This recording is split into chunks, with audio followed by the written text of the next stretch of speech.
which of them will love him more?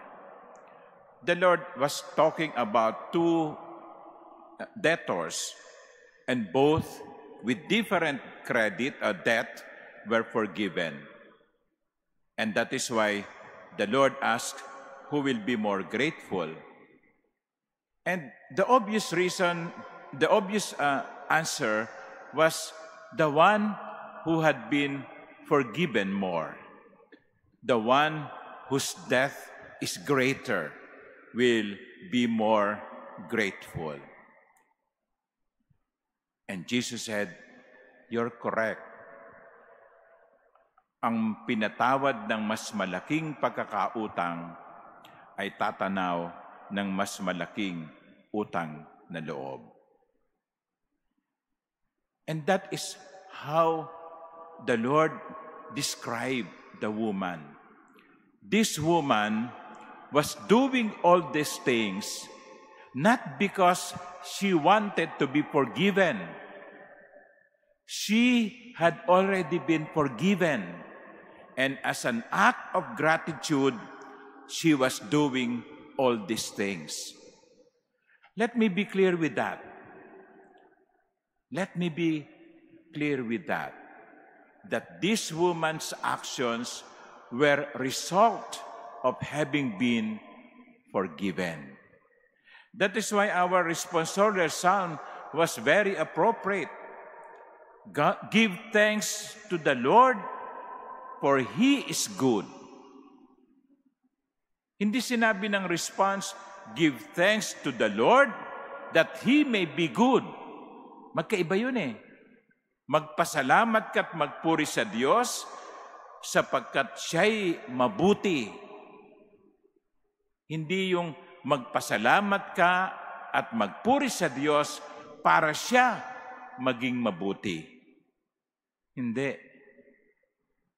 Tayo ang unang ginawan ng kabutihan ng Diyos, kaya't tinatanaw lamang natin ang utang na loob natin sa Diyos. Tayo ang unang minahal ng Diyos, kaya't tumatanaw lamang tayo ng utang na loob sa Diyos. Mahalaga po nating tandaan yon. Kasi kung ating pananaw ay, well, ang lahat naman ng tinatanggap ko, karapatan ko eh. Bakit ako magpapasalamat? Mali po yun. Anong meron tayo na hindi galing sa Diyos? Anong meron tayo na hindi pagpapala ng Diyos? At kung ang lahat ay tinanggap natin bilang pagpapala, wala tayong karapatang magyabang. Sapagkat ang lahat ay regalo. Huwag po nating kalimutan yon. Kasi kapag nakalimutan natin yon, hindi tayo magpapasalamat. We give thanks only if we remember that God is good. We give thanks only if we remember that everything is a gift. Balikan ninyo ang inyong buhay. Anong dapat ninyong ipagpasalamat? Anong dapat ninyong tanawing utang na loob? Kasi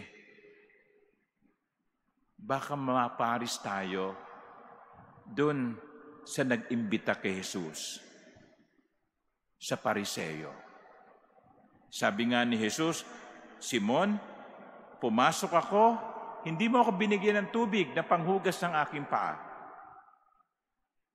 Pumasok ko sa bahay mo, hindi mo pinahiran ng langis ang aking ulo. Hindi mo ako binati ng halik. Walang ginawa si Simon. Samantalang yung babae sa Ebanghelyo, ginawa ang lahat ng iyon. Ngayon, sa dalawang ito, sa babae at si Simon, sino ang tumanaw ng utang na loob at dapat nating tularan? The answer is very clear. The woman who has been forgiven much.